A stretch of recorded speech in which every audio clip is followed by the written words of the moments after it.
ఒకసారి శ్రీకృష్ణ దేవరాయలు వారికి తన భవనం బోసిపోయినట్లు అనిపించింది. గోడలకు వర్ణ చిత్రాలు తగిలిస్తే అందంగా ఉంటుంది కదా అని ఆయన అనుకున్నారు. ఆ పని కోసం ఆయన ఒక చిత్రకారుణ్ణి ఉపయోగించారు. ఆ చిత్రకారుడు తన సృజనతో చక్కని చిత్రాలు గీసి తెచ్చాడు. వాటిని అందరూ చూసి చాలా మెచ్చుకున్నారు. కానీ తెనాలి రామకృష్ణుడికి మాత్రం చాలా ప్రశ్నలు తలెత్తాయి. ఒక వ్యక్తి పక్కకు తిరిగి నిలబడ్డ చిత్రాల్ని చూసిన రామలింగునికి రెండో పక్క ఎక్కడున్నది, మిగిలిన శరీర భాగాలేమైనాయి వంటి అనుమానాలు వచ్చాయి. దానికి రాయలు వారు నవ్వారు. అప్పుడు ఆయన ఇలా అన్నారు, రామకృష్ణ, మీకు తెలీదా? వాటిని మీరు ఊహించుకోవాలి కదా అన్నారు. ఓహో, బొమ్మలు ఇలాగేనన్నమాట వేసేది, నాకు ఇప్పుడే అర్థమైంది అన్నాడు రామకృష్ణుడు. కొన్ని నెలల తర్వాత రామకృష్ణుడు రాయల వారి దగ్గరకు వచ్చి ఇలా చెప్పాడు, కొన్ని నెలలుగా నేను రాత్రింబవళ్ళు చిత్రకళను సాధన చేస్తున్నాను.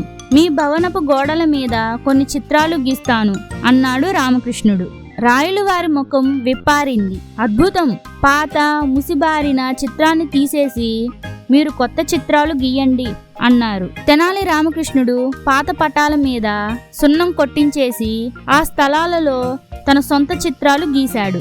అక్కడొక కాలు, ఇక్కడొక కన్ను, ఇంకో చోట ఒక వేలు గీశాడు. అలా గోడలన్నిటినీ శరీర భాగాలతో నింపి తన హస్తకళ నైపుణ్యాన్ని చూసేందుకు రాయల వారిని ఆహ్వానించాడు. విడివిడి శరీర భాగాల్ని చూసిన రాజుగారు ఆశ్చర్యపోయారు. మీరిక్కడ ఏం చేశారు రామకృష్ణ? చిత్రాలేవి అన్నారు. చిత్రాల్లో వేయిన దాన్ని మీరు ఊహించుకోవాలి అన్నాడు రామకృష్ణుడు. మీరింకా నా చిత్రాల్లో అత్యద్భుతమైన దాన్ని చూడనే లేదు అన్నాడు మళ్ళీ. రాయల వారికి ఉత్సాహం పెరిగి చూపించమన్నారు. రామకృష్ణుడు రాయల వారిని ఒక గోడ దగ్గరకు తీసుకువెళ్ళి చూడమన్నాడు గర్వంగా. ఆ గోడ ఖాళీగా ఉంది. ఆకుపచ్చ రంగు గీతలు మాత్రం ఉన్నాయి అక్కడక్కడ. రామకృష్ణుడు నాతో చమత్కారం చేస్తున్నాడని రాయలు వారికి అర్థమయ్యింది. ఇలాంటి స్టోరీస్ మీకు ఇంకా కావాలంటే ఇప్పుడే వీడియోకి లైక్ చేసి ఛానల్ని సబ్స్క్రైబ్ చేసుకొని బెల్ ఐకాన్ని ఆల్లో పెట్టుకోండి.